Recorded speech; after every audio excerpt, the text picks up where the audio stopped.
My name is Sage Palmer.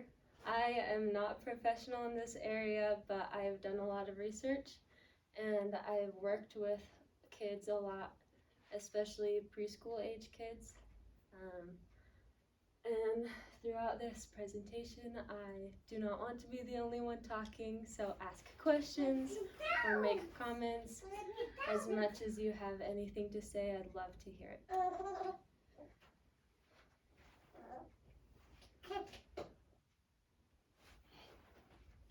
Audrey, are you able to? Yes.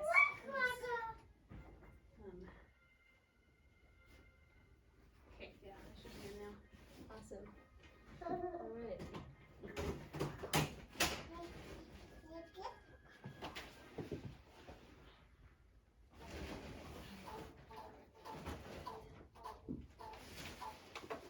Question number 1. The average child's vocabulary consists of about how many words when he or she starts school?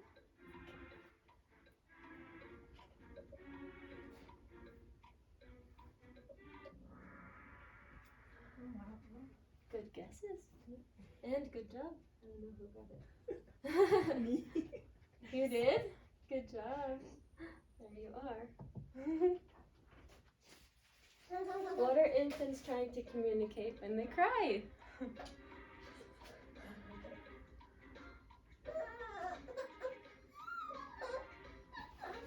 What do you think she's trying to communicate? She dropped her graham cracker. Good job. Alright, generally children up to 4 years old can say many more words than they can actually understand. True or false? Oh, that was a half and half. They can actually understand a lot more words than they can say. Oh, I misunderstood that. I thought it meant like understand the meaning of what they're saying. Oh. That makes sense though. Oh, was that the end? I think I just clicked end instead of next. Oh. Alright. Good job for those 3 questions. I apologize. Alright.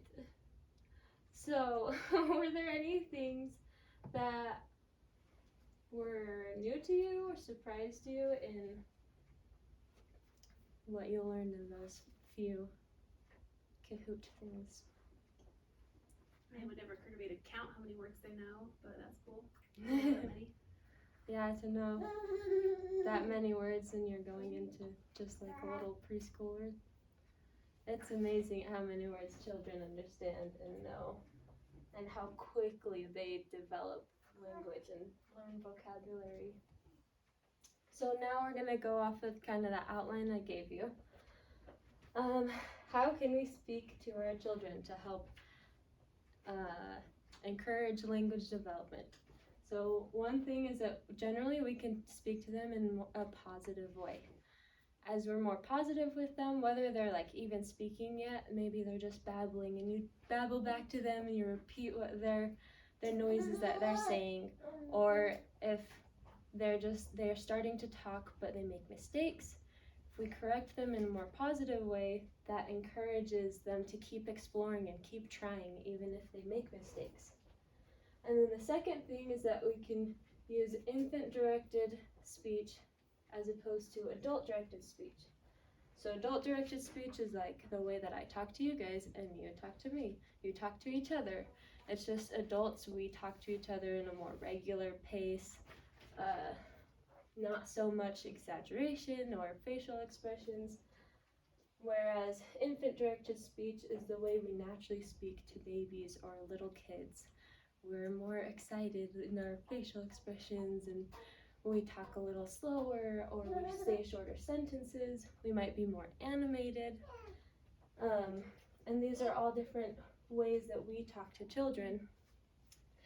Comment on that. Yes. I remember when I learned this once before that, well, I had to kind of realize that, like what infant-directed speech isn't.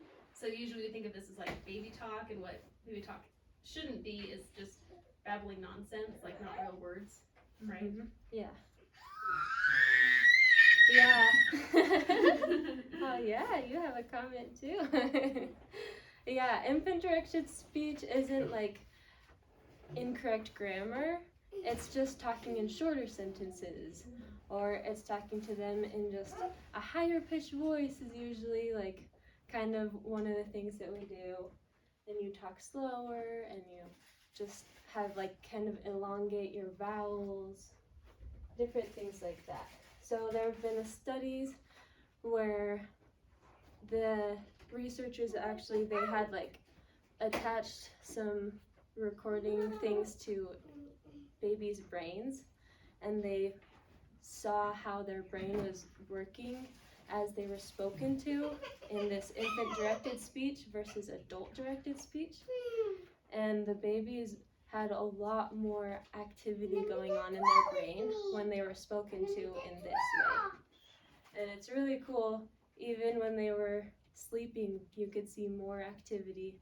And this suggests that they are learning, they're receiving a lot more input, and their brains are working a lot more to understand what they are being talked to about. And so it suggests that they learn language better when you talk to them in this way. So why do you think that they understand language better and learn it easier when they're spoken to in this way?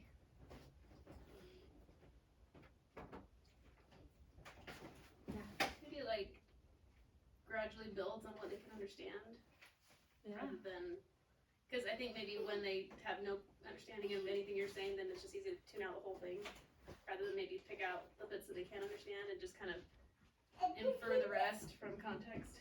Yeah, I love that. I had to learn Spanish, and I remember, like when I was talking to people that like were talking super fast or using like super high, like upper level lexicon or vocabulary, it was just like I can't pay attention to any of that. I have no idea what you're talking about. But when they would like go a little slower for me or like use like dumb down the words, it was a lot easier to pick up on. And like I don't know how infants learn, but I assume it's the same way. Like again, it can either all go over their head or they can pick up little bits if you're talking to them in a way that's targeted towards them. Yeah, those are exactly right. Those like infants learn a language similar as like how we learn languages. I know I've heard some languages be spoken and I do not understand it. Sounds like they're speaking 1,000,000 miles an hour and they're just speaking their normal pace. And so I can see how this could really help with children is that, this speech slows down. You typically enunciate and kind of like it's easier to tell where one word ends and one word begins. And so it's exactly like what we were just talking about. So next, what can we talk about with our children? So one study showed that children learn things a lot better when it's something that they're interested in. I think that's similar to all of us. We learn things better when we're interested in it. And so they learn words better when they are interested in the topic that those words are about. So animals, they might learn animal noises and animal names better if they're interested in those versus a child who's interested in space and spaceships and planets. They learn those things better. And then another thing that we can do, especially with younger children who might not be talking yet or just start talking, is narrating what they say and what they see and do. And so this is something that I didn't really realize beforehand. I thought it's not always a natural thing to do with children. You kind of want to ask them questions or, oh, what are you doing? How are you? But if I'm playing with a toy, it helps to be like, oh, you're rolling the car or you're bouncing the ball, because those things help the children not only they help the children understand what they're doing and put like words to what they're doing. And so that's something that I think is really cool. It helps them learn the names and the functions of the things they're playing with. Sometimes if you ask questions to little kids who don't know the words, the answers, that can actually stress them out. But if you instead talk to them about what they're doing and tell them instead of ask them, that can teach them what you're trying to get them to learn. And then finally, I just want to talk about how amazing books are as a resource to help language development. Books give children opportunities to hear many words, and that's something that really helps children to learn. Hearing many words and many different words, new words, is what's going to help them. They allow them to read and to learn about what they're interested in, like we talked about already.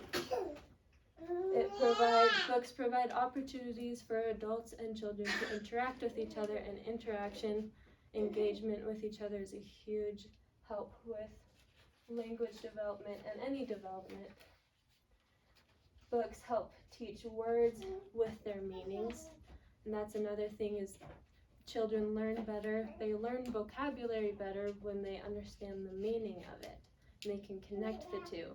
And books help with this because they provide pictures, and they repeat the words in the book several times in different contexts sometimes, so they can kind of see those words again and again.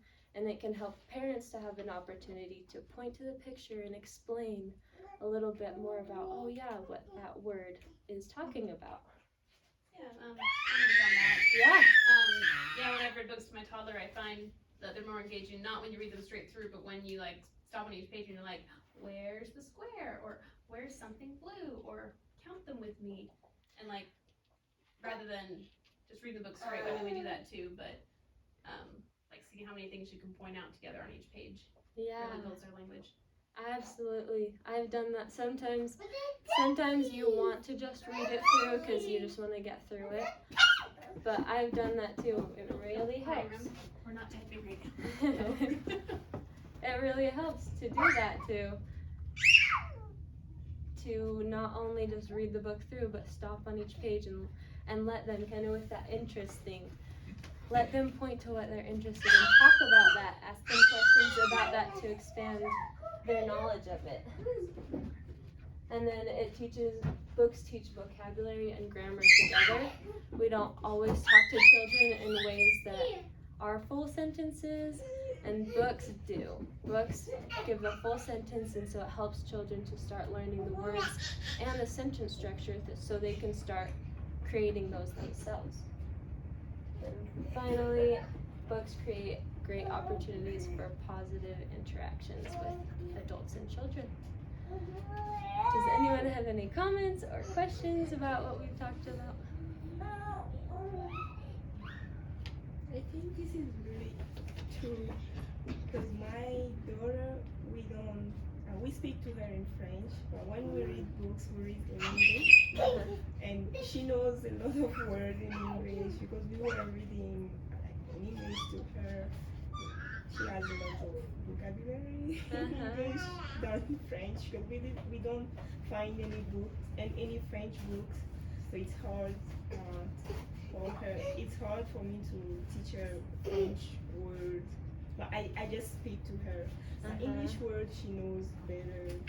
She can say all the numbers, animals, and stuff. Wow, that's really cool. That's amazing. Do you want her to learn both? Yeah, we are teaching her both. But she's more advanced in English than French. Just with the reading. Yeah, yes, the both. Interesting. Wow, that's really cool. Well, thank you. Thank you so much for coming and for participating. I really appreciate you guys being here.